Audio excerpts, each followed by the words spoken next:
The paper hit the table between them like a gunshot. Sarah Shepard stood with her spine straight as a rifle barrel, her hands trembling only slightly as she pressed her fingers flat against the rough wood of the desk. The certificate from the Philadelphia College of Medicine, her name engraved in ink black as midnight. The dean's seal pressed into the wax at its corner lay there, under the yellow flicker of a kerosene lamp in the cramped office of Caldwell, Kansas, 1878. Joseph Boone did not look at the paper. He looked at her. His jaw was set hard, his dark eyes unreadable beneath the brim of a hat he had not bothered to remove. He was leaning back in the chair behind that desk, as if the world owed him the comfort of not being hurried, and there was something in his stillness that made Sarah want to scream. "I have every credential required," she said, her voice tight with the particular fury of a woman who has already said something twice and refused to say it a third time. "Every qualification demanded by the Kansas State Medical Board. I have letters of recommendation from 3 attending physicians at Pennsylvania Hospital, which is, I should not need to remind you, the oldest hospital in this country. I graduated at the top of my class." Joseph finally let his gaze drop to the paper. He looked at it for exactly as long as it took a man to confirm what he already suspected. "I can see that," he said. "Then you understand," Sarah said, the words sharp as broken glass, "that you have no legitimate reason to deny me the position of town physician. Caldwell is without a doctor. I am a doctor. The arrangement should be simple." Joseph Boone picked up the certificate. He held it between 2 fingers as if weighing it, and then he set it back down on the table, aligning its edges with a deliberateness that made Sarah's blood run hot beneath her collar. "Miss Shepard," he said quietly, "that paper tells me what they taught you back east. What I need to know is whether you can work out here." "That," Sarah said, her voice dropping to something close to dangerous, "is precisely the kind of statement a man makes when he has already made up his mind and is only now searching for a reason." The silence that followed was its own kind of confrontation, and it was in that silence that Sarah understood something with cold, clarifying certainty. The battle she had come 2,000 miles to fight had not yet ended. It had, in fact, only just begun. 3 weeks earlier, Sarah Shepard had stepped off the Atchison, Topeka and Santa Fe Railway at the Caldwell Depot carrying 2 leather medical bags, 1 large traveling trunk, and a letter of appointment signed by the Kansas State Board of Health designating her the official physician for Sumner County's Southern District. The appointment had not come easily. She had fought for it the way she had fought for everything since the age of 14, when her father, a pharmacist in the Kensington neighborhood of Philadelphia, had handed her a worn copy of a medical text and told her that the world would always need people willing to do the hard and necessary work, and that there was no law of nature that said those people had to be men. Her father had been wrong about one thing. There were plenty of people who believed precisely that law existed, and many of them were in positions to enforce it. She had applied to 4 medical schools before the Women's Medical College of Pennsylvania had accepted her. She had completed her residency in the charity wards of Pennsylvania Hospital under the supervision of Dr. Elias Hartwell, a man who had initially refused to allow a woman on his rounds, and eventually, by her 3rd month, come to rely on her judgment more than that of anyone else on his staff. She had published 2 papers on wound care in the American Journal of Medical Sciences under initials that disguised her sex, because the journal's editor had told her bluntly that readers were not yet ready to receive medical knowledge from female hands. She had come west because a woman with her credentials could not get a hospital position in Philadelphia that did not involve caring exclusively for other women in a private lying-in ward. She had come west because the frontier needed doctors, and the frontier, she had been told, cared more about competence than custom. She had been told wrong, apparently. Caldwell, Kansas, in the summer of 1878, was a cattle town at the end of the Kishom Trail. It sat at the southern border of Kansas like a man sitting at the edge of something he is not entirely sure he wants to fall into. The streets were wide and sun-beaten, the buildings thrown up fast and without vanity. There were 4 saloons, 2 dry goods stores, a hotel, a livery stable, a church that doubled as a school, and as of 8 months ago, no doctor at all. The previous physician, a Dr. Franklin Morse, had died of typhoid in October of 1877, and the town had been managing its medical needs with a barber who owned a surgery kit and a midwife named Dora Hatch who had delivered babies in the territory for 20 years and knew more about the female body than most physicians Sarah had ever met. The man who served as marshal of Caldwell, and who, through some arrangement Sarah had not yet fully understood, also served on the town council and appeared to have significant informal authority over civic decisions, including the question of who would be granted use of the town's medical office, was Joseph Boone. He was 32 years old. He had grown up in Missouri, come west at 17, and spent 6 years working cattle drives on the Kishom Trail before accepting a deputy's badge in Wichita, and then the marshal's position in Caldwell 2 years ago. He had a reputation for fairness, and a harder reputation for the particular kind of stubbornness that men on the frontier called principle, and women in the same situation were usually called something else entirely for demonstrating. Sarah had heard about him before she arrived. The cattle agent who shared her railway car from Wichita had described him as a good man with a bad habit of thinking he knows the territory better than God. She had stored that description away like a tool she suspected she would need. She had not expected him to be quite so visually arresting, which was an observation she immediately and firmly set aside as entirely irrelevant to the professional confrontation at hand. He was tall in the particular way of men who had spent years working outdoors, with a frame that suggested hard use rather than leisure. His face was weathered to a kind of permanence, the lines around his eyes suggesting someone who had spent years squinting into a sun that did not apologize. His dark hair curled slightly at the collar of his shirt, and he wore his badge the way some men wore their skin, as if he had not chosen it so much as grown into it, none of which mattered. What mattered was that he was standing between her and the ability to practice medicine in Caldwell, and she intended to remove that obstacle by whatever legitimate means were available to her. The morning after her arrival, she had gone to the marshal's office to present her credentials. She had worn her best professional dress, deep blue wool, high collar, her hair pinned with the particular precision she used when she needed to signal that she was not a person to be dismissed at a glance. She had arranged her documents in the order of their authority. She had walked through the door of his office ready to conduct a professional transaction. She had not walked out of it. Not because he had been rude to her. He had been infuriatingly the opposite. He had been courteous in a manner that was somehow more offensive than rudeness because it contained within it the assumption that his courtesy was a gift she ought to be grateful for rather than simply what the situation required. He had looked at her credentials. He had not dismissed them. He had simply paused. "We had a situation," he said, "with the last doctor." "Dr. Morse," Sarah said. "I know, typhoid, it's a tragedy." "It has nothing to do with my qualifications." "It's not about qualifications," Joseph said, and the way he said it suggested he genuinely believed that to be a reasonable distinction. "It's about whether the person sitting in that doctor's chair has enough practical experience with the kinds of things that happen out here to actually help people when it counts." "And what kinds of things," Sarah said carefully, "do you believe I am unprepared for?"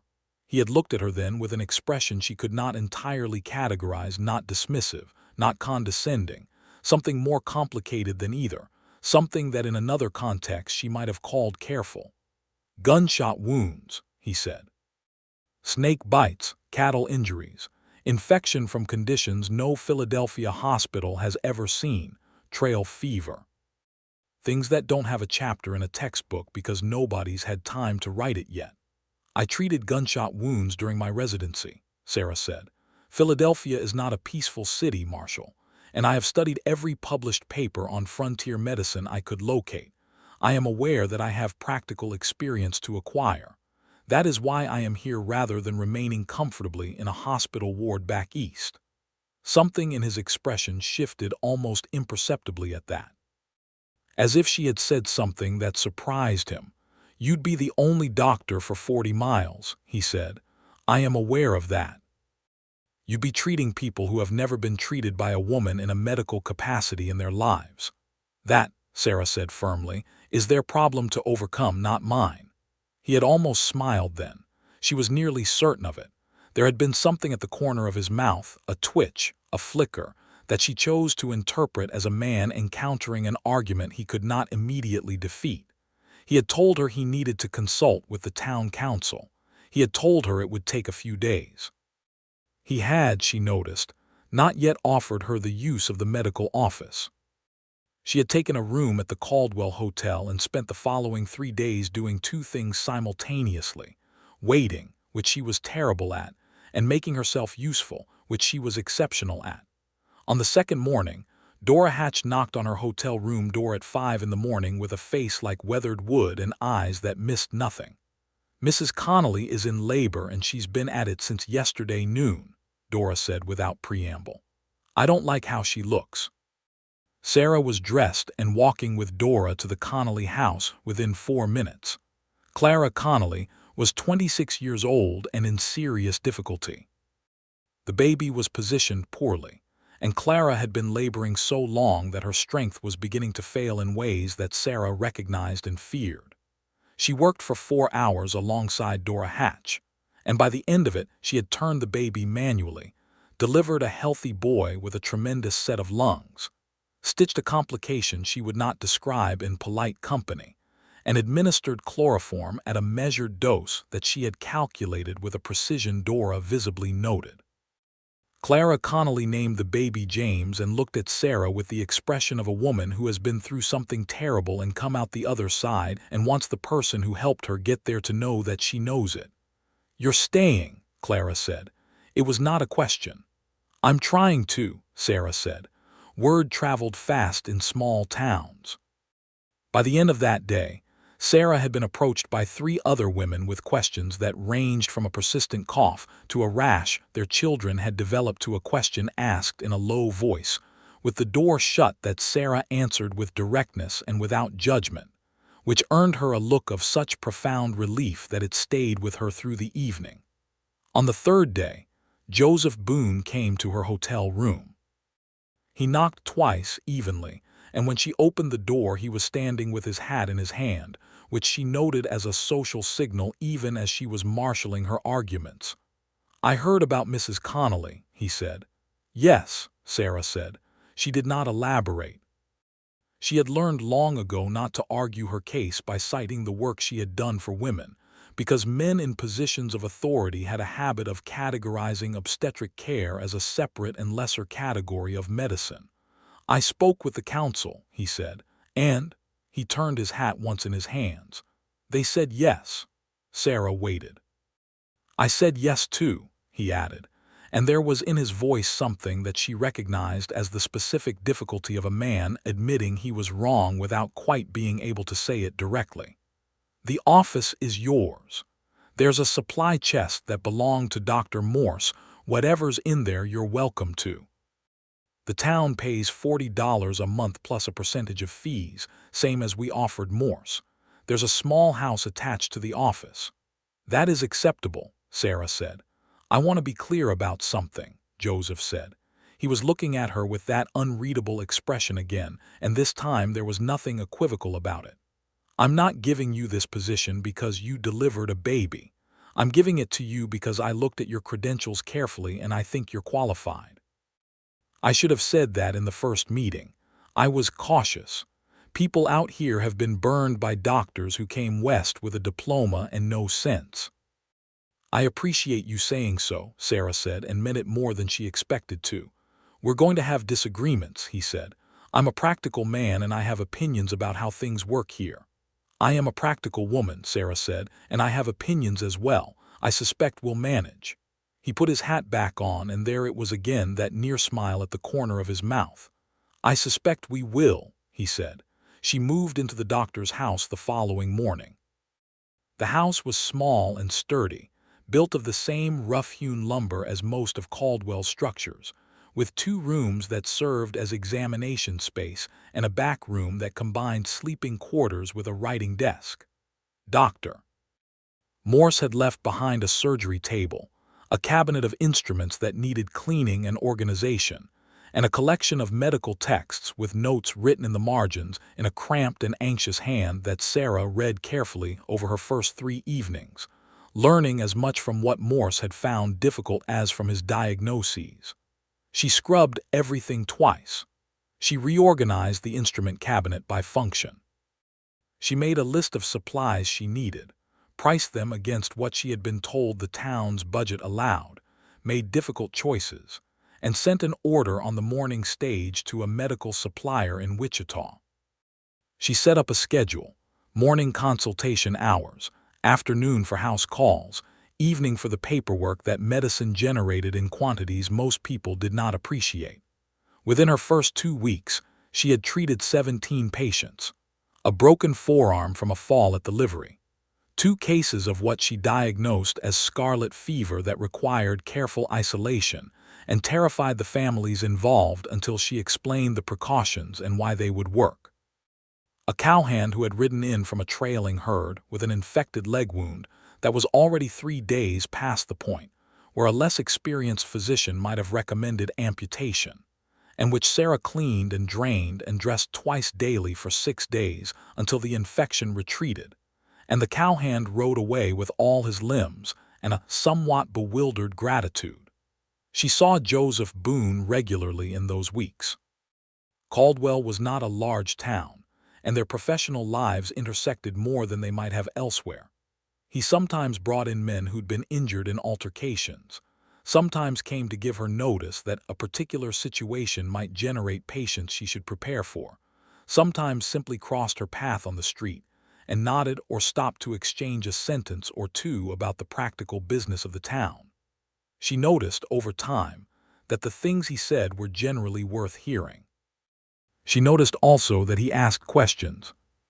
Not the testing kind, not the kind designed to expose what she did not know, but the genuine kind, questions that suggested he was trying to understand something.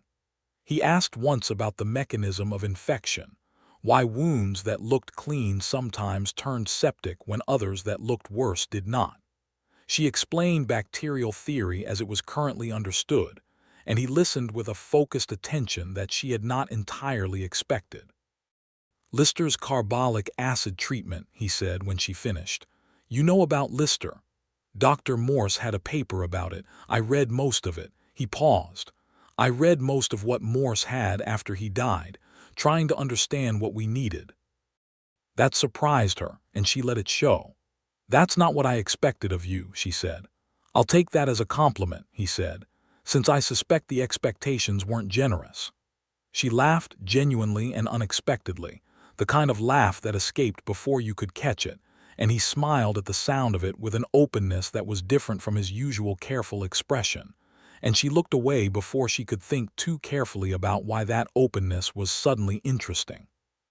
The summer deepened, and Caldwell deepened around her. She began to understand the town's rhythms, the way the cattle seasons moved through it, bringing waves of trail hands and their attendant commerce and trouble, the quieter weeks between drives when the town seemed to breathe more slowly, the way the heat pressed down in August like a hand on the back of the neck. She began to understand its people, the Hatch family and their sprawling influence through 3 generations of births Dora had attended. The Kellermans at the dry goods store, Amos and his wife Ruth, who had come from Ohio 9 years ago and built the store from almost nothing. The Reverend, a cautious and decent man named Fletcher, who had asked her 3 pointed questions about her view of the natural order in their first meeting, and then apparently decided her answers were satisfactory. The saloon keepers, who were more complex individuals than their profession suggested. The families on homesteads out along the Chicaskia River, who came into town only occasionally, and with whom she rode out on calls that took most of a day on horseback. She had never been a particularly confident rider. She had learned the mechanics of it in Philadelphia, but Philadelphia was not the open Kansas grassland in August heat with a medical bag tied to the saddle and 12 miles of rough track between her and the nearest road. She learned quickly, because the alternative was to not get where she needed to be, and not getting where she needed to be was not something Sarah Shepard was willing to accept as an outcome. It was on one of these riding calls that Joseph Boone caught her. She was returning from the Whitfield homestead, where she had spent the morning treating a child with a persistent ear infection, and the child's mother with a fatigue that had deeper roots than physical exhaustion, and her horse, a steady enough bay gelding named General, whose steadiness she had come to rely on, shied at something in the grass and danced sideways with a speed and violence that unseated her entirely. She came off the horse and hit the ground hard on her left side, and for a moment there was nothing but the specific white shock of impact. Then she was lying in dry Kansas grass staring at a sky that was very blue and very close, and General was standing 12 feet away looking at her with an expression of professional detachment. "Don't you move," said a voice. Joseph was off his horse and beside her before she had fully assembled a response. He was crouched at her side, one hand hovering over her shoulder without quite touching it, his face close to hers, and arranged in an expression that was trying to be professionally calm and not quite achieving it. "I'm all right," she said immediately, which was what she always said in the first moment after an injury before she had actually assessed whether it was true. "You just fell off a horse," he said. "I'm aware of what I did." She pushed herself up to sitting, and a sharp protest from her left side made her stop for a moment with her eyes closed. "Your ribs," Joseph said, not a question. "Bruised, I think, possibly one cracked. Nothing punctured, or I would know about it by now." She pressed her fingers carefully along her left side through the fabric of her dress, palpating methodically, and arrived at a diagnosis she was not delighted about. 2 ribs. "Bruised, not broken. I'll be limited for a week." "You fell off a horse and you're lying in the grass diagnosing yourself," Joseph said. "I am the only physician within 40 miles, Sarah said, opening her eyes to look at him. "So if I want medical attention, I am the most qualified person available." He was very close. She was aware of it the way she was aware of weather, not as an abstract observation but as a physical fact, the kind that occupied the same part of consciousness where instinct lived. "Can you stand?" he asked. "Yes," she said, and demonstrated it, which involved a momentary unsteadiness that she covered by focusing very firmly on a point in the middle distance. He stood with her, not taking her arm without permission, but positioning himself where she could reach for him if she needed to, and she noted that as a meaningful thing without quite deciding what meaning to assign it. He rode back to town beside her, slightly slower than necessary. They talked, because silence on a 12-mile ride is its own kind of weight, and neither of them seemed inclined to carry it. She told him about the ear infection, why children were more susceptible than adults to that particular kind of inflammation, how the anatomical structure of a child's eustachian tubes was different and more vulnerable. He told her about a situation from his time as a deputy in Wichita, a confrontation he had managed without violence that everyone around him had expected to end in shooting, and she could hear in the telling not pride in the outcome exactly, but something more considered than that, a satisfaction that it had been done without damage. "You didn't want to shoot," she said. "I never want to shoot," he said, which she had not expected him to say so directly. "It's the thing people get wrong about wearing a badge out here. They think the weapon is the point. The weapon is the last resort. That seems like wisdom that not everyone in your position shares," she said carefully. "No," he agreed. "It doesn't." There was a pause in the conversation that was different from silence, the kind of pause that happens when two people are simultaneously deciding whether to say something they hadn't planned to say. "Why did you really hesitate?" Sarah asked. "When I first arrived, you read credentials. You're clearly not someone who dismisses information. Why the hesitation? He was quiet long enough that she thought he might not answer. "We had a doctor come through here 8 months before Morse died," he said at last. "Came with letters from a school in New York. Looked every part of it. He treated a rancher's son for a chest wound and the boy died in 2 days. Straightforward case. He missed something any careful physician should have caught. When I pressed him about it afterward, he became defensive in a way that told me he'd been covering a lack of real skill with the surface of education for a long time. And you thought I might be the same," Sarah said. "I thought any new doctor might be the same," he said. "The credentials were real. The man still wasn't what he claimed." "I am what I claim," Sarah said quietly.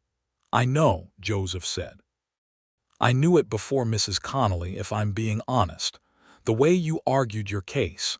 People who are hiding incompetence don't argue the way you do. They deflect. You came straight at it." She looked at him sideways. "That is the most professionally astute observation anyone has made about me in recent memory." "Don't tell anyone," he said. "I have a reputation as a suspicious man to maintain." She laughed again, and this time she did not look away. That evening, she sat at her writing desk in the back room of the doctor's house, with a bandage wrapped firm around her ribs and her journal open in front of her. And she wrote a description of the day that was medically precise and emotionally vague, which was how she had always managed the particular problem of having feelings about things she was not yet ready to think about directly. She wrote, "Fell from horse. 2 ribs bruised. Marshal Boone assisted. He is more observant than he allows people to see." She closed the journal and went to bed and lay looking at the ceiling for a long time before she slept. September came with a change in the air that felt like a held breath finally released. The last of the summer's cattle drives finished their northern push, and Caldwell settled into a different tempo. The saloons were quieter. The streets had fewer strangers in them. The families who had kept their children close during the rougher summer months let them loose again to run in the dust in front of the church. Sarah's practice had become, by September, a fact of the town's life. She was not yet entirely unremarkable. She was too new, too different, too plainly herself for that, but she was relied upon, which was what she had come for. Dora Hatch had become something close to a partner, coming to the office on mornings when she had no other call and helping with patients who found the examination less frightening with a familiar face present. Between them, they covered most of the women's health needs of the district, and Dora's knowledge of herbal remedies and local plants supplemented Sarah's pharmacological training in ways that she documented carefully and with genuine appreciation. She had a dispute with Joseph in early September that was significant enough that she remembered it afterward as a turning point, though she did not know it was a turning point while it was happening. A group of Comanche men had come into town peacefully, seeking trade and passage, and one of them was visibly ill, running a high fever that she could see from 10 feet away. The situation in town was tense in a way that she found both historically comprehensible and actively frustrating, because the tension was the product of a long pattern of violence and displacement that she was not naive enough to pretend was simple. But the immediate human fact was a man with a dangerous fever who needed treatment. Joseph was managing the situation from the middle of the street, with the particular focused calm she had come to recognize as his working mode visible, contained, authoritative without being aggressive, and she walked out of her office and into the street and said clearly, "That man needs medical attention." There was a pause in the general tension that was almost audible. "Miss Shepard," Joseph said, with a tone she understood to mean please be careful about what you do next. "Marshal Boone," she replied, with a tone that meant I understand exactly what you're telling me and I have made a different decision. She walked across the street to where the Comanche men had stopped and she approached the ill man directly, making eye contact rather than gestures, and said to him knowing he might not understand her, "I am a doctor. Your fever is dangerous. I can help if you will let me." Whether he understood the words or simply recognized the posture, the way she held herself, The way she looked at him without fear or contempt, she did not know. But he looked at her steadily and then at the older man beside him, who studied her for a moment and said something she did not understand, and the ill man held out his arm. She treated him in the office. Joseph stood in the doorway for the first half-hour, not interfering but present, and she worked with the clean focus of someone who has decided that the political dimensions of a situation are not her primary responsibility. The fever was enteric. She recognized the pattern, and she treated it with the camphor and willow bark preparation she used for high fevers, made sure he was hydrated, and gave the older man beside him careful instructions using gestures and the few words of Comanche that she had looked up in her linguistic reference book when she had first understood she would be working in this region. The men left in the evening peacefully, and the town watched them go. Joseph found her afterward in the office, cleaning her instruments in the methodical way she always did at the end of a difficult day. "That could have gone badly," he said. "Yes," she agreed. "You didn't hesitate." "A man was ill," she said simply. "The rest of it is important and complicated, and I do not dismiss it. But when I am standing in front of someone who needs medical care, I do not have the luxury of hesitating for political reasons." He leaned against the doorframe, and there was something in his face that she had not quite seen before, not just the careful attention she was used to from him, but something more exposed than that. "You know what you remind me of," he said. "I suspect I'm about to find out. The frontier," he said.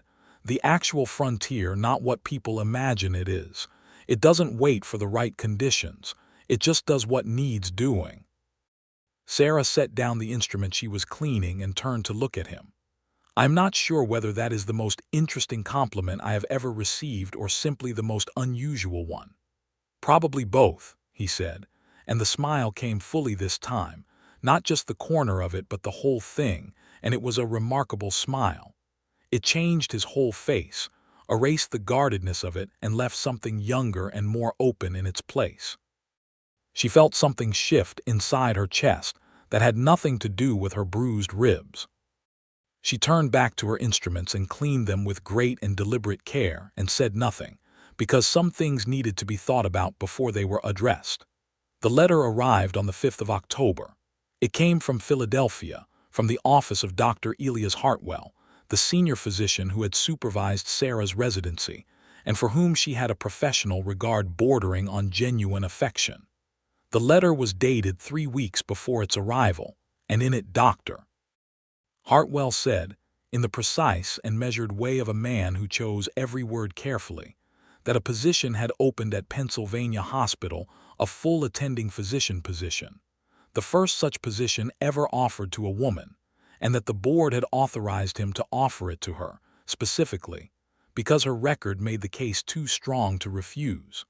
He wrote that he knew she had gone west with purpose, and that he respected that purpose. He wrote that he hoped she would consider whether the greatest good she could do was not perhaps in a place where she could train future physicians, male and female, in practices that would propagate farther than any single practice on the frontier.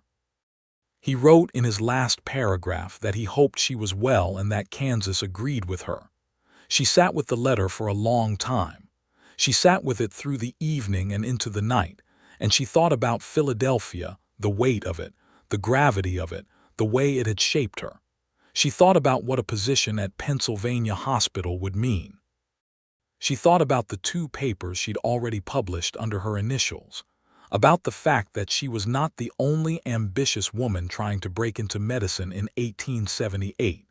And that a position at Pennsylvania Hospital would open doors not just for herself, but for others who came after. She also thought about Clara Connolly's baby, James, now almost 4 months old and thriving. She thought about the cowhand's leg.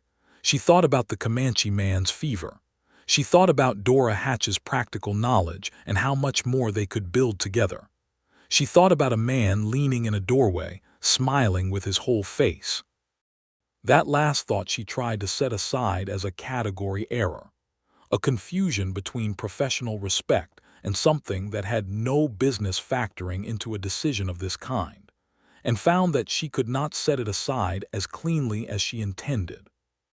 She went to the Kellerman store the next morning and bought paper and sat in her room and started drafting a letter to Dr. Hartwell. She wrote 3 different versions of it over 3 days and was dissatisfied with all of them, which told her that she had not yet finished thinking. What finished her thinking was not a conversation with Joseph. It was a situation. On the 12th of October, a fire started in the stable at the south end of town. By the time the bucket brigades reached it, the stable hand was inside, and 2 men went in after him and came out dragging an unconscious figure who had breathed too much smoke and taken a burning timber across his shoulder. The stable hand, a young man of 19 named Eddie Walsh, was alive when they brought him to her office, but only just. His lungs were full of smoke damage in a way she could hear clearly when she put her ear to his chest, and his shoulder had a burn that was serious enough to require careful management over weeks if he was going to keep the full use of his arm. She worked on Eddie for 4 hours. Joseph was there for much of it, not in the way. He was useful, actually, in the precise and unobtrusive way of someone who understands the difference between helping and interfering. He anticipated what she needed, held what needed holding, kept the room clear of the 3 people who wanted to stand inside it and watch. At 2 in the morning, Eddie's breathing had stabilized enough that she was cautiously optimistic. She washed her hands and sat down on the stool near the window and realized she was exhausted in every dimension she possessed. Joseph brought her coffee. He sat in the chair on the other side of the window and drank his own coffee in companionable silence, and outside the window Caldwell was as quiet as it ever got. "I got a letter," she said, without having planned to say it. He looked at her. "From my former supervisor in Philadelphia. There's a position at Pennsylvania Hospital, a full attending physician position, the first one they've offered a woman." The silence that followed was not the easy silence of a few minutes before. It had weight in it. "That's significant," Joseph said carefully. "Yes," Sarah said. "Are you going to take it?" She looked out the window at the dark street. "I'm deciding." He was quiet for a moment. "What's keeping you from deciding?" She turned and looked at him directly, because she had found that the most productive professional approach to a difficult situation was often simply to meet it head-on, and she applied the same approach now. "I'm not certain," she said, "that the work I can do here is less important than the work I would do there. I'm also not certain it's more important, and I'm not entirely sure all my reasons for staying, if I stay, are professional ones." Joseph set down his coffee cup on the windowsill with the same deliberateness he had used with her medical certificate in that first meeting. The same gesture, but a different charge to it now. "Sarah," he said. Her given name, the first time he had used it without her permission, which in 1878 carried a significance that both of them understood. "Don't say something diplomatic," she said. "I wasn't going to," he said. He was looking at her with that fully exposed version of his face, the one without the guardedness. "I'm not a man who talks around things when he can just say them. I've been doing exactly that for the last 2 months where you're concerned, and I'm finished with it."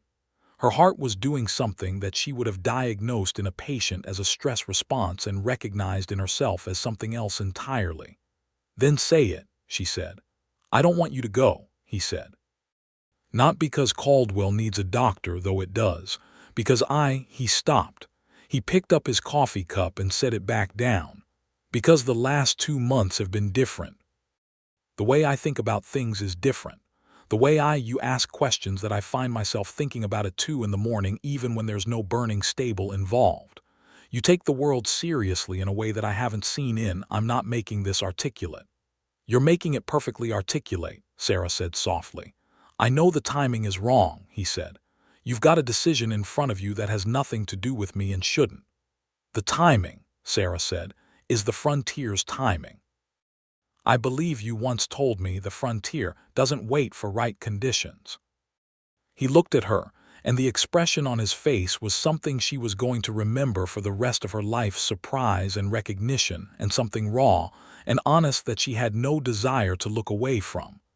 "I did say that," he said. "You did," she agreed. She wrote to Dr. Hartwell the next morning. She thanked him with the genuine warmth she felt for him, and she told him that she was committed to her position in Caldwell, and that she believed the work she was doing on the frontier was important in its own right, and that she hoped he would keep her in mind for publication opportunities and professional correspondence. She sealed the letter and gave it to the stage driver, and stood in the street watching the stage pull away with a feeling that was partly grief for the road not taken, and partly the particular relief of a decision finally made. She did not tell Joseph she had written the letter. Not that day.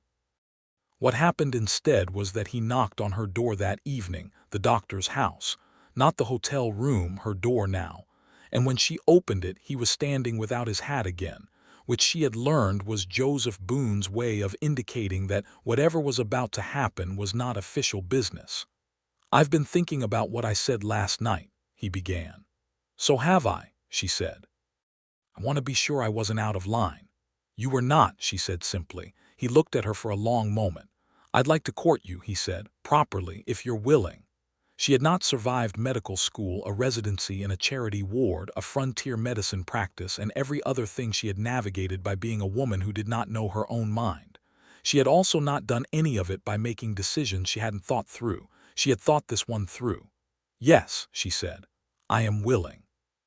What followed was a courtship that was, by the standards of Caldwell, Kansas in 1878, quite proper, and by the standards of Sarah Shepard's interior life, absolutely extraordinary. He brought her books, not flowers, books, which was how she understood that he had been paying very close attention. He found them in a Wichita bookstore on a trip he took to consult with the county sheriff, and he brought back a medical text on tropical diseases that she did not have, and a novel by George Eliot that he thought she might not have read and she hadn't.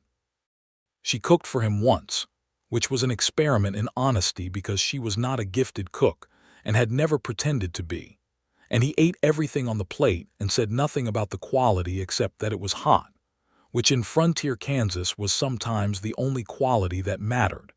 And she laughed at that, and he laughed at her laughing, and somehow over the course of an evening meal in the small kitchen at the back of the doctor's house, they talked about everything: his years on the cattle trails, her years in the hospital wards, his mother who had died when he was 12, her father who had believed in her before she had quite learned to believe in herself, what they each feared and what they each wanted, and what the next year looked like and the year after that.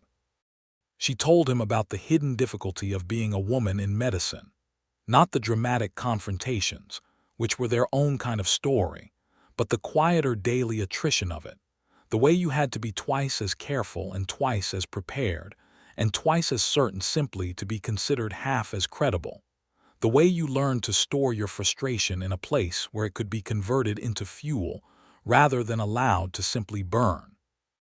He listened to all of it without the face people sometimes made the particular expression of a man who is listening politely, but privately disagrees with the premise. He listened as if the information genuinely mattered, and then he said something that she later wrote in her journal as the most significant thing he said in their entire courtship. "You shouldn't have had to fight that hard," he said, "for something you'd clearly already earned. It was not complicated. It was not philosophically sophisticated, but it was said with a conviction that was entirely free of qualification, and she felt it land somewhere deep and real." "No," she said, "I shouldn't have." "I'm sorry for the part of it that happened here," he said, "when you first arrived. You corrected it," she said. "That matters." "It still happened," he said. "I want you to know I understand that." November came, and with it a cold that arrived in the plains like a verdict. Sarah's patient load shifted seasonally, the injuries of summer giving way to the respiratory illnesses of autumn, the broken bones of people unaccustomed to ice on unfamiliar ground, the consumption cases that winter always brought into sharper focus. She lost a patient in November. A man named Gordon Pierce, 54 years old, who had come in from his homestead 3 days after a heart episode that his wife had described as a fainting spell, and Sarah recognized immediately as something far more serious. She had done everything she could.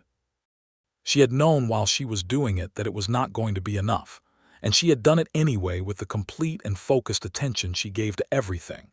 And when Gordon Pierce died in the examination room at 8 o'clock on a Tuesday evening, she sat alone in the room for 20 minutes before she could trust herself to go and speak with his wife. Joseph found her later, after midnight, sitting at her writing desk not writing anything. He sat down across from her and said nothing, because he had the particular wisdom to know when nothing was what was needed. After a while she said, "I couldn't save him." "No," he said. "I knew from the beginning that I probably couldn't. The damage was too old and too extensive, but it matters, it still matters." "Yes," he said, "it always should." She looked at him across the desk. "You've lost people too." "Yes," he said simply. "You don't stop feeling it, you learn to carry it differently, but it stays." She nodded. She had known this intellectually. There was a difference between knowing it and sitting with someone who carried their own losses alongside yours. "I'm glad you're here," she said. "I'm glad to be here," he said. They sat together in the small room until 2 in the morning, and she was not sure afterward whether they had talked more or simply been together in the specific way that two people sit when they have stopped needing to explain themselves to each other. What she knew was that, when he left that night and she finally went to bed, she slept deeply, and without the particular quality of aloneness that had characterized her sleep for most of her adult life. December arrived with the first serious snow, and with it a question that had been present between them for weeks in the unspoken way that significant questions often are. He asked her on the 15th of December. He did not make an elaborate production of it, which she respected enormously, because elaborate productions were, in her experience, most often designed to make it difficult to say no, and Joseph Boone was not a man who wanted a yes that came from someone who had been maneuvered into it. They were walking back from the Kellerman store in the late afternoon, the sky a pale gray above them, and the snow lying in drifts against the buildings, their breath making clouds in the cold air. He stopped walking and she stopped because he had, and he turned to face her. "I want to marry you," he said. "I want to be entirely clear that I understand what your work means and that I'm not asking you to change it or limit it. I want to be the person who—" He stopped, and she saw him choosing his words with genuine care. "I want to be beside you," he said finally. "That's the simplest way I can say it." Sarah Shepard had been proposed to once before, in Philadelphia, by a perfectly appropriate young attorney who had also told her clearly that he expected she would give up her medical ambitions after marriage. She had declined without difficulty. This was different in every way that mattered. "Yes," she said, for the second time in their courtship, and this time the word carried the weight of something permanent and chosen and entirely her own. He kissed her in the middle of the main street of Caldwell, Kansas, in the December snow, and she kissed him back with a thoroughness that Amos Kellerman, who happened to be looking out his store window, would describe to his wife Ruth that evening as the most decisive thing he had ever witnessed. They were married in February of 1879, in the church that doubled as a school, by Reverend Fletcher, who had decided over the preceding months that, whatever his initial reservations about the natural order, Sarah Shepard had demonstrated a care for the human beings under her care that seemed to him genuinely consistent with his understanding of what a life in service ought to look like. Dora Hatch stood with Sarah as witness. The town came, because small towns come to weddings as a matter of course, and also because Sarah had become, in the 6 months she had been in Caldwell, the kind of person whose significant events felt like events worth marking. She wore a dress of deep green wool, not white, which was impractical, and which she considered a convention of limited actual significance, with her hair done by Clara Connolly's sister, who had a talent for it, and she carried in her hands a small spray of dried prairie flowers that Dora had found in her stores from the summer. Joseph stood at the front of the church in a suit she had never seen him wear, which she suspected had been purchased specifically for the occasion, and he looked at her walking toward him with that fully open expression she had come to love, the one without the guardedness, the one that was simply him. Reverend Fletcher said the words. They said the words that were asked of them.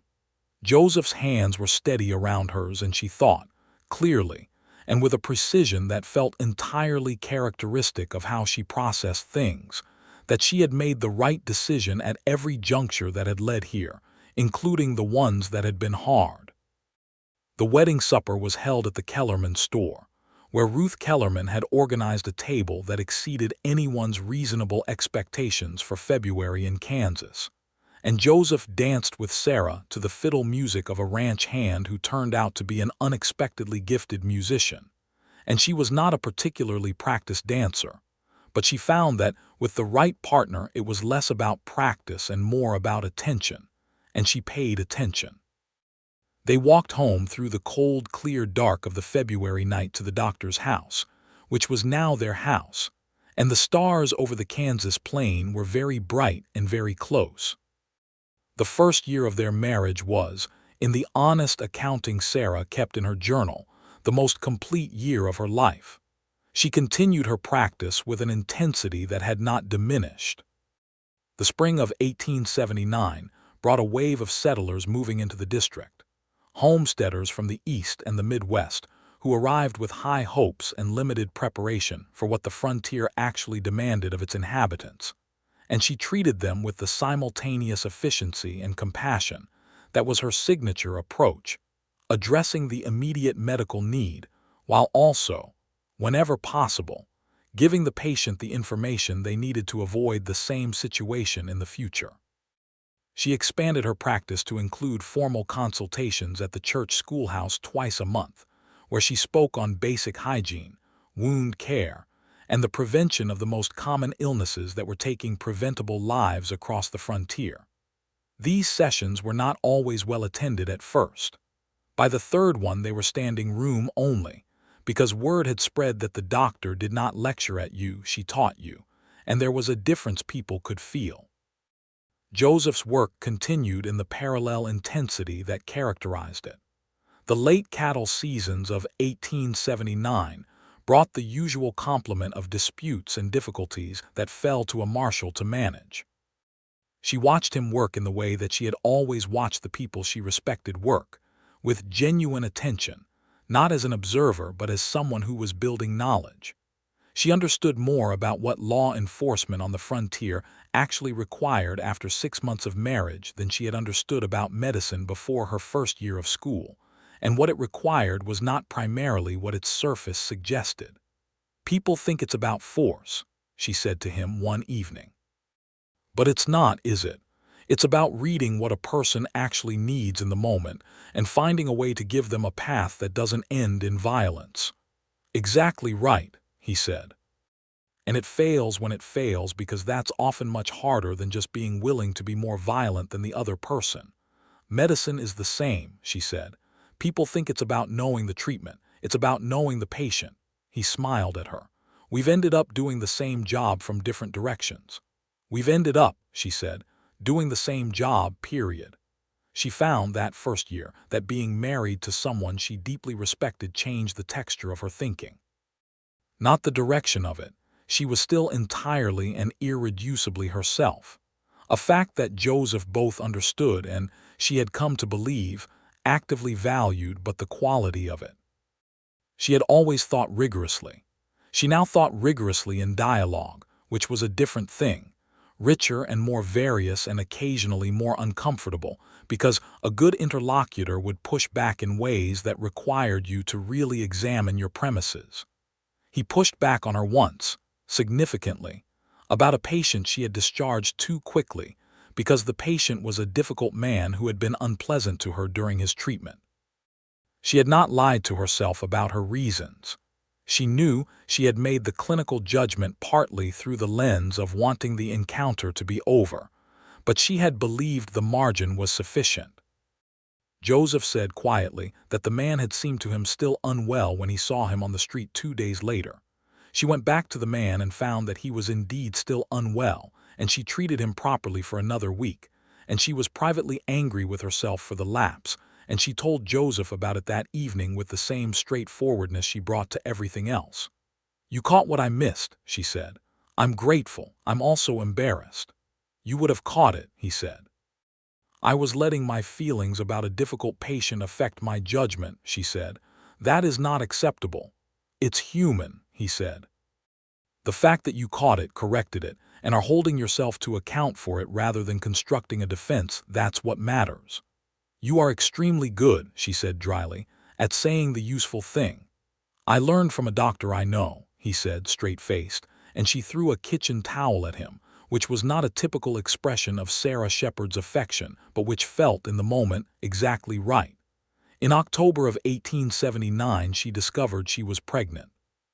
She handled the discovery with the methodical self-examination that she brought to all clinical questions, including those in which she was both physician and patient. And once she had confirmed it, she sat for a while with the knowledge, turned it over, felt its weight, considered its implications, and then felt something that was not quite any emotion she had a precise name for, but was somewhere in the territory of vast and specific gratitude. She told Joseph that evening. She told him directly because there was no version of this conversation that required build-up or ceremony. It was simply a fact, a significant one, that belonged to both of them. He was quiet for a long time. Long enough that she had time to study his face and see the journey it was making, surprise giving way to the full weight of the reality, giving way to something she recognized as the same emotion she'd felt herself, the one without a precise name. "Are you all right?" he asked. "Medically?" "I am perfectly well," she said. "I will continue to assess myself carefully. You should know that my intention is to continue practicing medicine for as long as I am physically able to do so, and to return to it promptly afterward." "I know," he said. "I want to make sure we discuss it explicitly," she said. "Sarah," he said gently, "I married a doctor. I knew what I was doing." She laughed, and the sound of it in the small room surprised her slightly. It came from somewhere too deep for a surface response. He came around the table and took her face in his hands carefully, in the way he did everything, with an attention that made her feel genuinely seen, and kissed her forehead, and then her cheek, and then her mouth, and held her in the kitchen of the doctor's house in Caldwell, Kansas, with the winter coming on outside the window. "I'm terrified," he said quietly against her hair. "Is that all right to say?" "It's exactly right to say," she said. "So am I. We'll be all right," he said. "We will," she agreed, and she said it with the same conviction she brought to clinical diagnoses, not certainty, because certainty was often false, but well-grounded confidence in a probable outcome.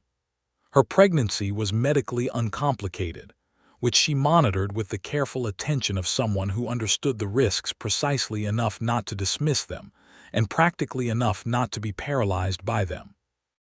She worked through the winter and the following spring, adapting her practice to her changing physical capacity, with the pragmatic problem-solving that characterized everything she did. Dora Hatch was her prenatal care provider, which was both practical and deeply meaningful.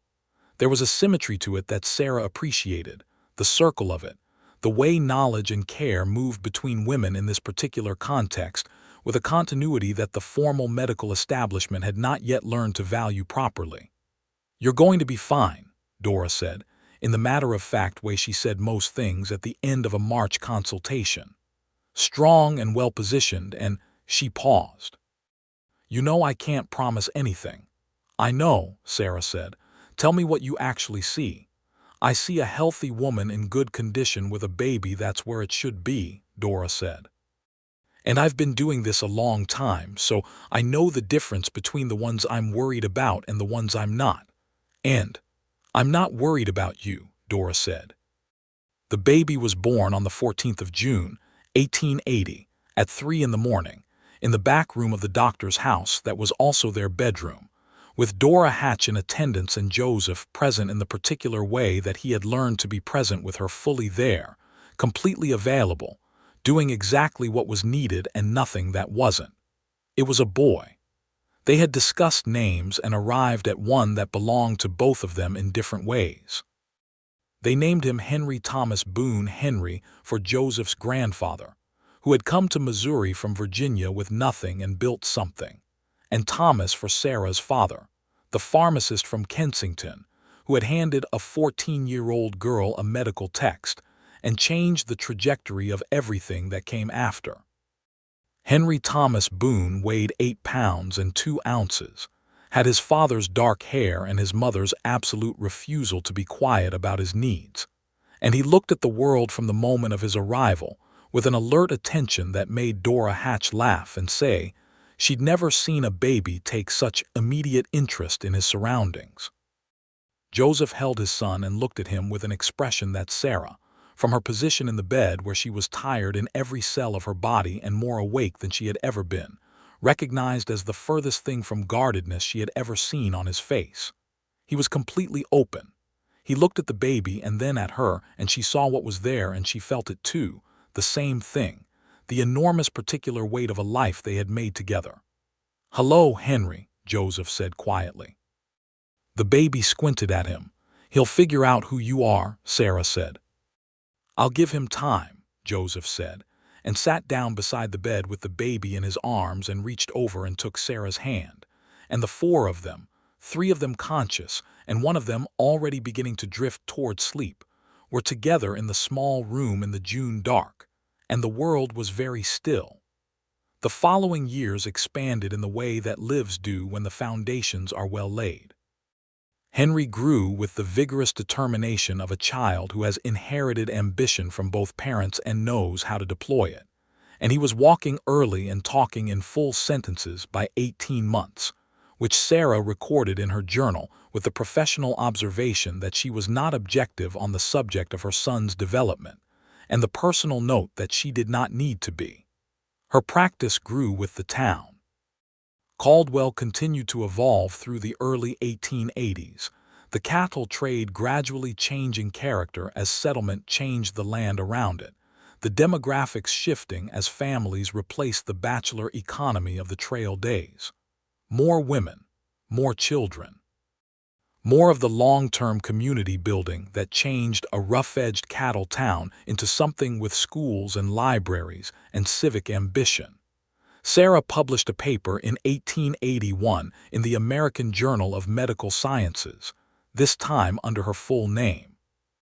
It was a study of wound care practices in frontier conditions, drawing on her 3 years of practice in Caldwell, and it was the most practically grounded thing she had written, alive with the specific knowledge of the things you only learned by doing them in actual conditions, with actual patients in actual circumstances. Dr. Hartwell wrote to congratulate her, and there was in his letter a warmth that she read as the specific warmth of a mentor, acknowledging that the student had made choices that were right for them, even if they had been different from what he'd hoped. She wrote back and told him about Henry, and about Caldwell, and about the work she was doing, and at the end of the letter she wrote that she did not regret her choice, and that she believed the work she was doing mattered in ways that were not always visible from the east but were very visible from where she was standing. Joseph was re-elected Marshal of Caldwell in 1881, with a margin that suggested the town had arrived at the same conclusion he had arrived at about it, that this was where he belonged and what he was built for. He was 3 months from 35, and in the full power of what she had come to think of as his particular kind of authority, the kind that came from genuine understanding of people rather than from the performance of force. He had never once, in 3 years of marriage, tried to limit her. This was something she thought about sometimes, the gap between the life she might have had and the life she had, and the thought produced in her a gratitude so specific it was almost like a kind of grief for all the women in the same era who had not had the same outcome. She said something like this to him once, late at night when Henry was asleep, and they were sitting at the kitchen table with the lamp between them. I think about the women I was in school with, she said. The ones who got married and gave up their practices. Not all of them wanted to. Some of them did, genuinely, but some of them didn't. I know, he said. You never asked me to, she said. Asking you to give it up, he said, with the flat certainty of a man stating an obvious fact, would be like asking you to give up breathing. There wouldn't be the same person left. Some men think that's the point, she said quietly. Some men are wrong, he said. She reached across the table and took his hand, which was something she did often and which never felt routine. It always felt like a choice, a small daily election of the life she had chosen. I love you, she said, which was not a thing she said casually. I love you, he said, with the same weight, the same intention. Henry was 2.5 when Sarah realized, in October of 1882, that she was pregnant again. This time she felt the news settle with a different quality, not the profound surprise of the first time but something more familiar, a deepening of something already established. She told Joseph over dinner, with Henry sitting between them busily dismantling a piece of cornbread, and Joseph looked at her across the table with a smile that began slowly and spread until it reached his eyes. A brother or sister for Henry, he said. Or sister or brother, Sarah said. We'll see. How are you feeling? Well, she said, tired but well.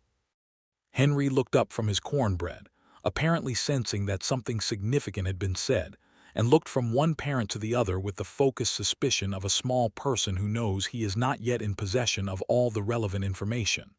Mama, he said. Yes, love, Sarah said. Henry considered this for a moment, then returned to his cornbread, apparently satisfied that whatever was happening was under control. The second pregnancy was, if anything, smoother than the first. She was more experienced at managing herself, more practiced at the particular negotiation between what her body needed and what her schedule demanded, and Dora Hatch remained her partner in care with the same steady assurance as before. The baby arrived in April of 1883, a girl this time, easy and quick and fierce from the first breath. They named her Eleanor Rose Boone, Eleanor for a graytan of Sarah's who had been, by family account, a woman of significant opinions, and Rose because Caldwell was in early spring and the prairie roses were beginning, and Sarah felt that something about the particular timing deserved acknowledgement. Eleanor Rose Boone was smaller than Henry had been and louder than anything Sarah had ever treated or encountered in a medical capacity, and she looked up at her parents with Joseph's dark eyes set in a face that appeared, from the very beginning, to have arrived in the world with a position on everything. She has opinions, Joseph said the first morning with an expression of respectful concern. She has my opinion, Sarah said, and your stubbornness. God help Caldwell. Joseph laughed and held Eleanor with the same careful tenderness he'd held Henry, and Henry, brought in to meet his sister the following morning, studied her with the concentrated assessment of a scientist confronting a new specimen, and then declared her very small with the gravity of an expert opinion. She'll get bigger, Joseph told him.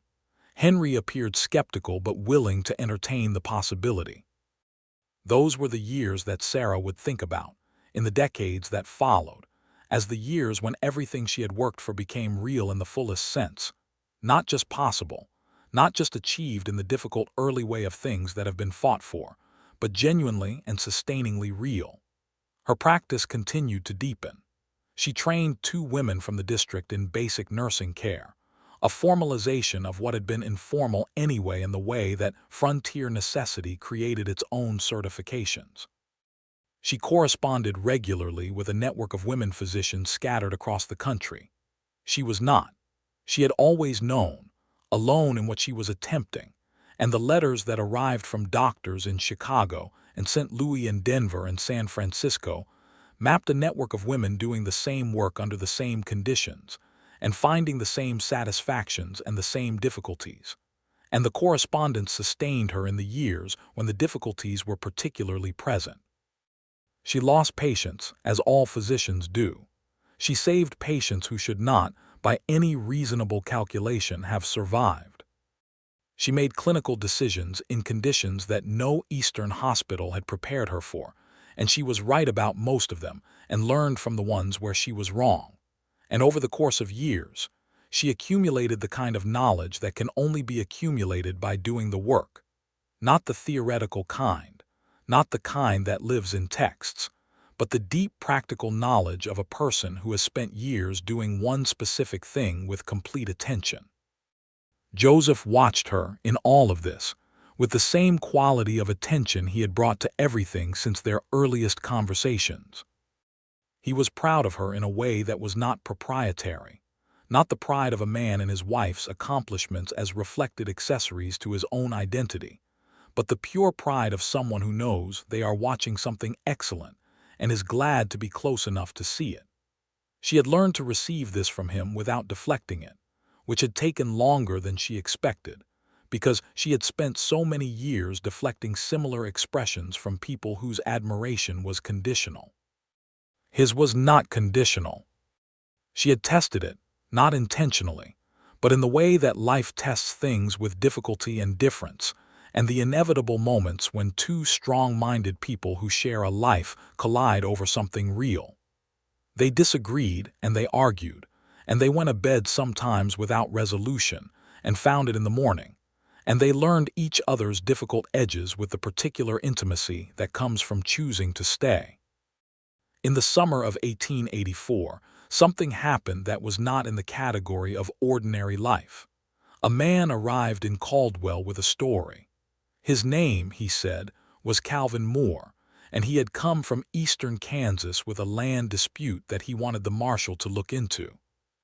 He was smooth and well-dressed, and his story had the quality of a thing that has been told many times, too consistent, too polished, with the particular smoothness of a prepared account. Joseph noticed this. He said so to Sarah that evening. "He's hiding something," Joseph said. "The land dispute is real, I think, but it's not the whole story. What do you think the whole story is?" "I'm not sure yet," he said, "but he's afraid of something.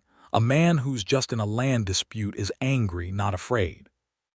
3 days later, Sarah treated a young woman who had ridden in from a homestead east of town with a story about a fall from a wagon that Sarah recognized, with the particular clarity that her years of practice had given her, as something other than a fall from a wagon. She treated the injuries carefully and asked the questions that the situation required, and what emerged, slowly and with the careful handling of something that had been hidden under fear for a long time, was a story about Calvin Moore and a pattern of behavior that stretched back through several communities. Sarah told Joseph. The question of whether to tell him was not simple. The young woman's safety was primary, and the young woman's trust was part of that safety. And Sarah navigated it with the same precision she brought to complicated clinical situations, ensuring the woman understood what would happen and why, and giving her every possible choice in the matter.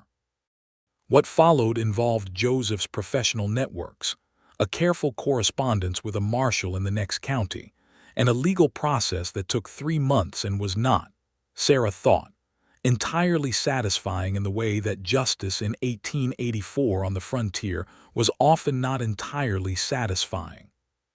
But Calvin Moore was removed from Caldwell, and from the young woman's life, and the young woman, whose name was Mee Larson and who was 23 years old, stayed in Caldwell for several months, and eventually found a situation with the Kellermans that suited her. Mee Larson came to Sarah's office regularly in those months, first for medical reasons and then for other ones. The conversations that are not about medicine but that doctors have because they are, in the absence of other resources, the person available for them. Sarah had these conversations carefully and without taking more than she was equipped to carry, but she had them because not having them when they were needed seemed to her a form of abdication. "You're a good doctor," Mee said once, "but that's not all you are." "I hope not," Sarah said. "What else are you?"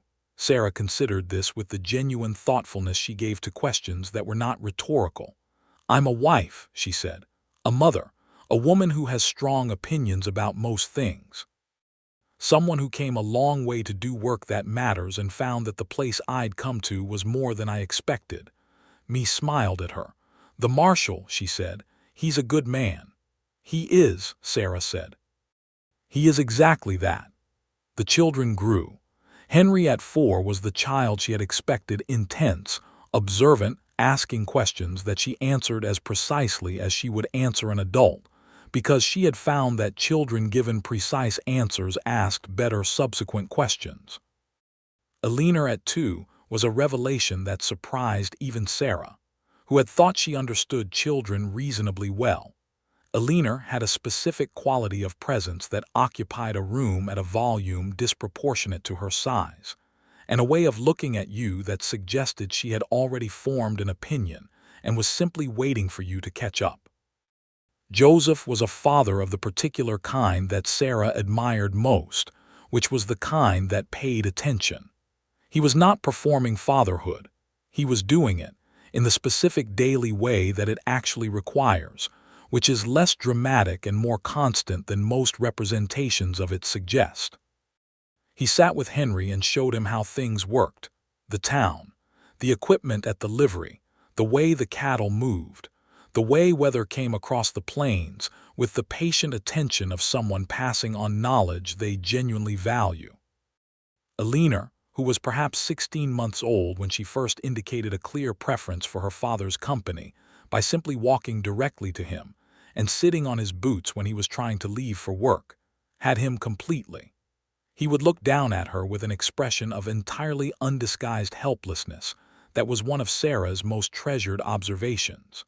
In the spring of 1885, something shifted in the larger world that affected their smaller one. The cattle trade had been changing for years. Barbed wire and homesteaders and railroad expansion were reshaping the economics of the open range in ways that everyone in the cattle country could feel even when they couldn't fully articulate what was coming. Caldwell's position as the last Kansas city on the Kishom Trail was beginning to feel less permanent. The drives were smaller. The energy of the trail business was moving, slowly but unmistakably, elsewhere. This was a matter of economics and historical forces that neither Sarah nor Joseph could influence. But it was a matter of life because it shaped the town that was their home and the practice that was her life's work. She was 34 years old in 1885, and she had been in Caldwell for 7 years, and she had the particular kind of knowledge of a place that can only be accumulated over time. Not just the knowledge of its geography and its people, but the knowledge of its rhythms and its changes and its character over time. She knew Caldwell the way she knew her own patients, not just the presenting condition but the history. Joseph was 39, and he had been doing this work for over a decade, and he had the same depth of knowledge of the same place. And between them, they had between them something that was not just a marriage and not just two parallel careers, but an entire life built on a frontier that had first tested them separately and then accepted them both. They talked about the changes. They talked about what the next years might bring, whether Caldwell would sustain its character as settlement continued, whether the practice would need to adapt to a different kind of patient population as the rough and ready trail economy gave way to something more settled. "Would you ever leave?" He asked her once on a quiet evening in the early autumn. She thought about it seriously. "I don't think so," she said. "I've made something here. We've made something here. It feels like abandoning it. Even if the town changes." "Towns change," she said. "People don't entirely. The families along the Chicaskia will still need a doctor, whether it's a cattle town or a farming town or something else we haven't imagined yet." "That's what I thought," he said, with a satisfaction that she understood as the satisfaction of having his own conclusion confirmed by someone he trusted. "You were testing your thinking," she said. "I was checking my thinking against yours," he said. "There's a difference." "What's the difference?"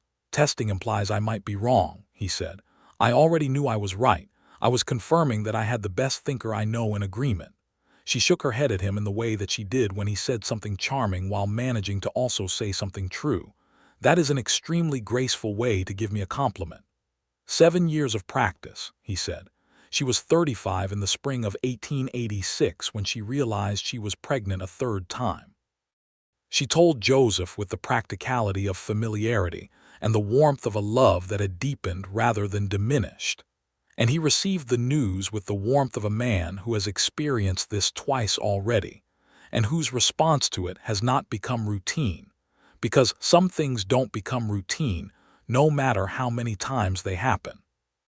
Henry was 6 by then, beginning his formal schooling at the Caldwell school with a seriousness of purpose that made his teacher, a patient man named Mr. Cole, write to Sarah after the first month that Henry was the most focused child he had taught in 15 years. Eleanor was 3 and conducting her life in Caldwell with the executive efficiency that appeared to be her natural mode. The third pregnancy was easy and late summer, and the baby was born in November of 1886 on a cold, bright morning, another boy, who arrived with Henry's dark hair and Eleanor's volume, and an expression of immediate and categorical interest in everything within his field of vision. They named him Samuel James Boone Samuel for no particular person, but because the name suited him from the moment they saw him, and James for Clara Connolly's son, now 6 years old himself, whose birth in those uncertain early days had been, Sarah had always felt, one of the events that had set the course of everything that followed. Samuel James Boone was, from the beginning, a child of exceptional sociability. Where Henry studied and Eleanor commanded, Samuel made friends with everyone, indiscriminately, with a warmth and openness that made him the center of every situation he entered, and which Joseph watched with the expression of a man recognizing something he had not expected to see in a small child's face and finding it deeply good. The doctor's house had expanded by this point. Joseph had added 2 rooms in 1883, and they had added a proper kitchen in 1885, and the house that had been small and functional when Sarah moved in as a single physician was now full and warm, and organized with the particular productive chaos of a household where 3 children live and 2 working parents run adjacent professional lives. Dora Hatch came by often. The Kellermans were neighbors in the social sense that mattered on the frontier. Reverend Fletcher baptized all 3 children and had arrived, over the years, at a genuine affection for both Joseph and Sarah that expressed itself in the understated way of a man who was not effusive but was reliable. Clara Connolly and her family were a fixed point in their social life, James and Henry being boys of an age who conducted their friendship with the physical exuberance of children who spend their time outdoors. In 1888, Sarah published her second major paper, a study of infant mortality rates and their relationship to prenatal care practices, drawing on 10 years of Sumner County records that she had been maintaining with meticulous care since her arrival. The paper was published in full under her name and generated correspondence from physicians across the country. Dr. Hartwell wrote that it was the most significant piece of practical research to come out of frontier medicine in the decade. She sat with his letter in the morning light of the kitchen. Henry was at school. Eleanor was engaged with some project in the side room. Samuel was nearby and being supervised by Joseph, who was working from home on a Sunday morning with the baby on his knee, and she felt something that was the specific satisfaction of a person who has done what they set out to do. Not finished. She was not finished. But she had done it, the thing she had come 2,000 miles to do, the thing she had argued for in that first confrontation and then proved in every subsequent day. She had practiced medicine on the frontier. She had practiced it well. She had documented it and published it and built something that would outlast any individual case or year. Joseph looked up from the table where he was reviewing some papers and saw her expression. "Good news," he said. "A letter from Dr. Hartwell," she said. "About my paper." "Good, very good," she said. He put Samuel down. Samuel, now 2, objected briefly and then was distracted by a spoon, and came across the kitchen and took the letter from her and read it. His expression as he read it was the same expression she had seen in other contexts, the one that was unguarded and fully present, and when he finished, He set the letter down and looked at her with something she recognized as pride in its pure form. "You should hear him say this to you in person," he said. "I have other things here that matter more," she said simply. "You can have both," he said. "I already have both," she said. He sat down beside her, and they sat together in the morning light, while Samuel industriously banged the spoon on the floor, and outside the kitchen window, the Caldwell street was beginning to come alive for a Sunday in Kansas in late autumn. There are days that you know, in the moment of living them, that they are exactly right. Not perfect in the sense of being without difficulty or complication, but right in the sense of being what was supposed to be. The days when the life you have built is visible to you all at once, the way a landscape becomes visible in a particular quality of light. This was one of those days. She was 37 years old, and she had come west at 28 with her credentials and her arguments, and her refusal to accept that the territory she was entering had the right to define her.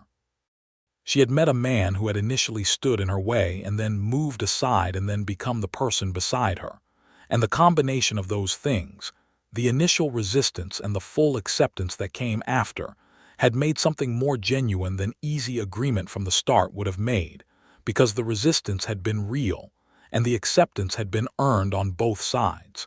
He had said the frontier had its own credentials. She had earned every one. Not by becoming something other than what she had arrived as. Not by replacing the Eastern training with frontier improvisation or the frontier knowledge with Eastern theory, but by being exactly and completely herself in the specific conditions she had walked into, bringing what she had, learning what she didn't, refusing every version of the story that said she was less than what she was. The spring of 1890 brought news that Caldwell was losing its status as a major cattle shipping point to newer rail connections further west, which everyone had expected, and which most of Caldwell had already been preparing for. The town did not die. It was not the kind of place that accepted dying as an outcome, but it changed, settling into the agricultural life that was becoming the dominant pattern of the Kansas plains, the cattle economy giving way to wheat and corn and the slower, steadier rhythms of farming families. For Sarah's practice, this was, in its own way, a deepening. The population stabilized. The families who had been passing through stayed. The medical needs became more longitudinal, more about the management of chronic conditions and the health of established families across generations, less about the acute traumas of the trail economy. It suited the practice she had built. Joseph served as marshal through 1891, when he made the decision, after considerable discussion with Sarah that extended over weeks and covered the full range of considerations, to step back from the marshal's position and take on a role with the county, a less front-facing administrative role that used his knowledge of the territory and his judgment, without requiring the same physical risk and daily intensity that the marshal's position demanded. He was 45, and he had been doing the dangerous work for over 20 years, and he said that he was not finished being useful, but was finished with a particular way of being useful. And Sarah understood this with the same clarity she brought to clinical decisions. The body's limits were information to be respected, not failures to be denied. She told him she supported the decision entirely, which was true, and also that she would miss watching him work in the way she had watched him for over a decade, which was also true, and he said that was the best possible response to a man changing careers, and she laughed. Their children grew into the 1890s with the particular momentum of children who have been well built from the beginning. Henry, now in his early teens, had a precise and methodical mind that Sarah watched with the recognition of someone seeing a familiar pattern in a new arrangement. Eleanor, 3 years younger, was conducting her life with an authority that her teachers found alternately impressive and challenging, and which Joseph managed with the equanimity of a man who had spent 30 years managing exactly this quality in himself and others. Samuel, the youngest, was 10 and the social heart of every room he entered. A child who seemed to understand intuitively that the world was made of people, and that people were, generally, interesting. In 1894, Sarah was approached by the state medical board to serve as a regional consultant reviewing cases, advising on practice standards, contributing to the development of guidelines for rural and frontier medicine.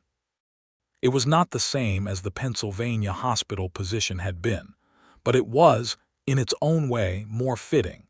It was work that drew directly on what she had built in Caldwell, the specific accumulated knowledge of 16 years of frontier practice, and used it to shape how the whole region thought about medicine. She accepted.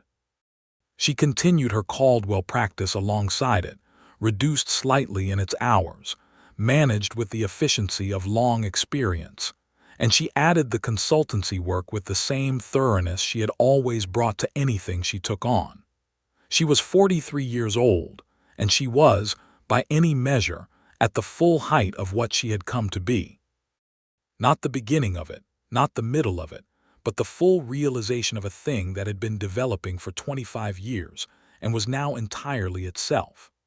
On a Sunday afternoon in September of 1895, she sat on the porch of the house in Caldwell that had started as a small doctor's house and become, over 17 years and 3 children and 2 careers and 1 very full life, the particular home it was now. The light was doing something extraordinary, the particular western light of late afternoon, in early autumn that Sarah had noted in her journal on her first September in Kansas, and had been noting every September since, because it was the kind of thing that deserved notation. Joseph came out and sat beside her with 2 cups of coffee, which was a habit of their Sundays that had been a habit for so long it had become its own kind of tradition. Henry was inside studying. Eleanor was at the Connolly house, where she spent a significant amount of time in the company of Clara Connolly, who had become a kind of secondary mentor in ways that Sarah found touching and appropriate. Samuel was somewhere in the town in the way that 15-year-old boys are somewhere in small towns on Sunday afternoons. "I was thinking," Sarah said, "about the first day." "The first day," Joseph said, "when I arrived, with the certificate, and you looked at it the way you did." He made a sound that was somewhere between acknowledgement and amusement. "The way I did." "You know the way," she said. "I do know the way," he agreed. She looked out at the street. "I was so angry," she said. "The specific anger of a person who has been right all along and is being made to prove it again." "You were right to be angry," he said. "I know," she said. "That was never the question." She paused. The question was whether the anger was going to be useful or whether it was going to consume the energy I needed for the work. "You made it useful," he said. "We made it useful," she said. "You moved. That matters. You reconsidered and changed course, which is not something everyone would do." "I was wrong," he said simply. "And you said so," she said. "Eventually." "I said so," he agreed, "eventually," which is not the same as saying so promptly. "The frontier," she said, "did not promise promptness, just the possibility of arriving." He smiled at her the full smile, the one she had first seen over a year after she arrived and which was still, after all these years, the same as it had been. Not dimmed, not routine. "The same. We arrived," he said. "We did," she agreed. She leaned against him, her shoulder against his, a posture of such long familiarity that it had become a kind of vocabulary. The way certain positions in long marriages carry meaning that doesn't require articulation. And they sat in the September light with the coffee and the street of Caldwell, Kansas, which was their home, before them. Inside the house, Henry was studying for something that would, years later, take him to a university in the East that would accept him on the strength of everything Sarah and Joseph had been able to give him. Eleanor was at that moment listening to Clara Connolly talk about her own life, storing information about what it meant to be a woman in this particular time and place, building the foundation of the formidable person she was already becoming. Samuel was probably talking to someone, making someone laugh, being the warm and open thing that he was. The life was complete. Not finished, there was more to come, more years and more work and more of everything, but complete in the sense that a circle is complete, that every part of it was connected to every other part, that it had been built on something real. She had come with credentials from back east. He had said the frontier had its own credentials, and she had earned every one of them, earned them in the cold early mornings and the impossible cases and the long rides out to homesteads and the patients she lost and the ones she saved and the paper published under her real name and the position she had fought for and the life she had built alongside a man who had at first doubted and then changed his mind and then become, in the fullest possible sense, her person. The autumn light stretched long across the street, golden and specific, the way it always did in Kansas in September, and Sarah Shepard Boone sat beside Joseph Boone on the porch of their home and drank her coffee, and the world was good. It was thoroughly, completely, honestly, and permanently good.